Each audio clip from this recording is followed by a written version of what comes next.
Hi, it's Dinah here, metaphysics teacher. Welcome.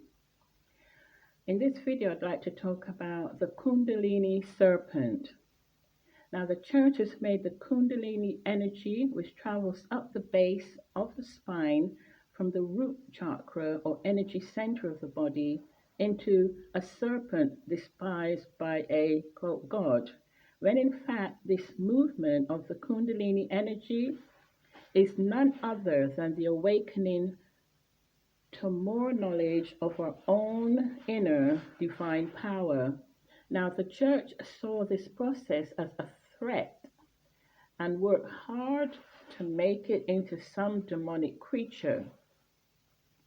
This has been so successful an attack on us, the people, that for centuries we have given over our power to the church, and the result is constant enslavement of our minds, our education, and lack of abundance in our lives.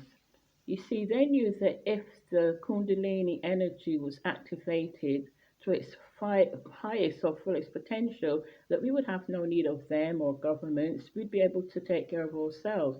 We would be tapping into our own higher divine power. But we have allowed them through fear to enslave all tenets of our lives. They have gotten us to fear our own power and call it the devil. What we are really doing in this is to despise and hate our own selves. To repeat, fearing some demonic devilish power called the serpent devil is actually hating our own Kundalini energy. The Kundalini energy is as vital to our survival as our breath. We have become our own devils by giving so much negative focus on this energy. This is why people can kill other people without thought. They are simply reflecting outwards what they think of themselves inwards.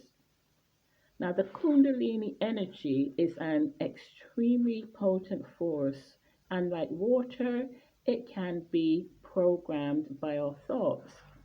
If we are taught by the system called the church to see it as the devil, then it will take on these attributes and ask us to carry out the expression of these destructive thoughts. Electricity was often depicted as a serpent because of the way it moves. When electricity passes between the poles of a spark gap, it has a serpentine motion. I don't think any of us would be limited enough in our thinking to think that because of this serpentine motion of electricity, that it is actually a demonic devil thing because of its particular serpent-like motion. I mean, we don't call electricity the devil, do we, in our daily lives? So, would you be fearful and think of your breathing as a demonic serpent devil?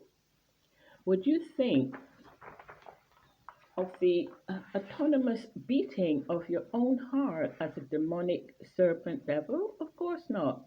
But this is what you are doing each time you entertain a thought that there is something called the devil that is represented by a serpent and hated by a god in the Bible. Christianity is the youngest so called religions.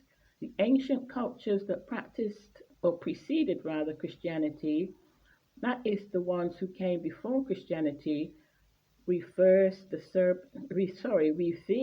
serpent as a wise creature. It was seen as a principle of wisdom and metamorphosis,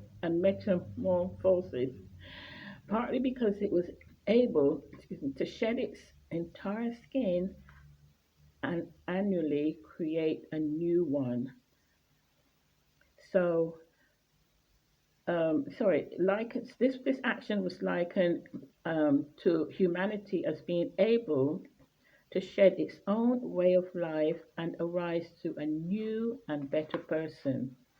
The Kundalini is actually, excuse me, a current of electrical energy that moves up from the base of the spine and is activated to a high degree when we begin to entertain thoughts of high nature or or when we truly start to ask questions of a profound nature and then begin to think for ourselves. So, just a little, tidbit on the Kundalini and its power. So, if you have any questions, please leave me a comment and I'll try to get back to you. So, with that, I will say thank you for listening, Diana.